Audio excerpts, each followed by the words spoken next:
Hi everyone, Sean Waldman with Secure Cyber Defense, and thank you for joining us for this video cybersecurity update. Well, we've got a new set. Actually, it's our marketing booth, and since we're not able to go out and do marketing, we're now using it as our backdrop for our videos. So I hope you enjoy it. So let's go ahead and get right into where things are. So we started the week and talked about the Microsoft zero-day vulnerability, and there is still no patch available until the next patch cycle. So we've been reading from Microsoft that they are detecting that Windows 7 machines are being targeted in a limited fashion. But I think the important thing to note about this is that it is an active vulnerability. It is being exploited currently. So like we explained in some of the other videos, this is being used in phishing attempts and trying to get users to click on links and all those things. And those exploits are being written for this particular vulnerability.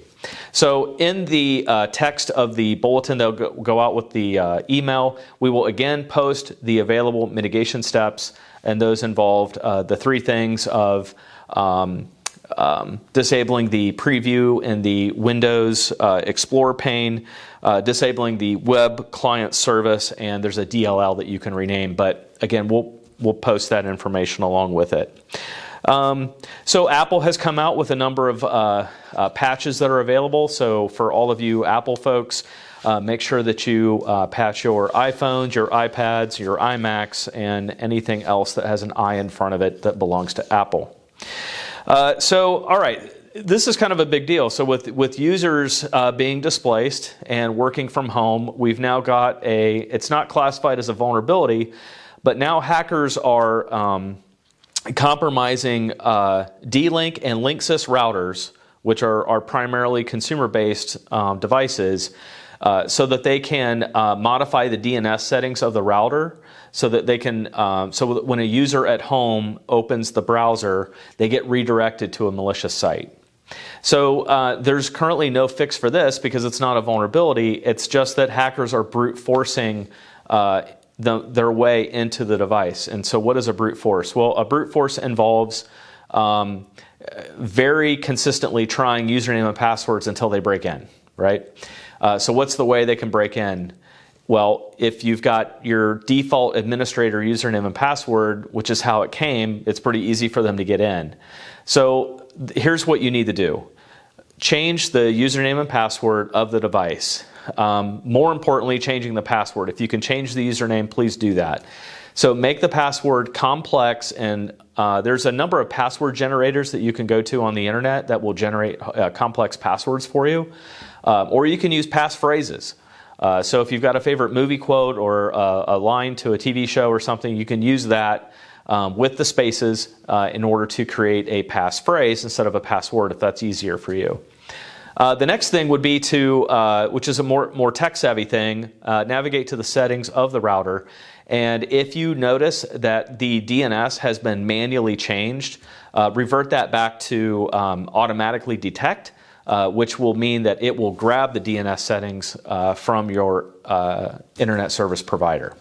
So just something very specific with the COVID situation that we're dealing with right now, where hackers are taking advantage of that situation in order to compromise our users that are at home. So we've also got TrickBot is now posing as an Android antivirus app. So we've got a malicious app that's made its way out to the Android store that's masquerading itself as TrickBot. TrickBot, along with Emotet, are two applications or two pieces of malware that are very much connected to ransomware. So the moral of this story is to be extremely careful of the applications that you download off the Android store. This is a whole separate conversation about iPhone applications versus Android applications that we won't go into on this show, but maybe we can make available in other episodes. The moral of the story is be very careful. It's very easy for malicious actors to post applications to the Android store to make them look like they're legit, but they're not. So much like that we preach that you have to take care of watching your email and making sure you don't click on things that you're not supposed to. You should do the same thing when you're out trying to download things from the Android store. So that's really all we have for today. We wanted to keep it under 5 minutes, or it's going over 5 minutes. So be safe this weekend. Again, we're working on more content, and we're working on some of our other, bringing up other video systems and making enhancements to the studio to make sure that we can bring you all the latest content in order to keep you safe and informed. So have a great weekend, and we'll talk to you next week.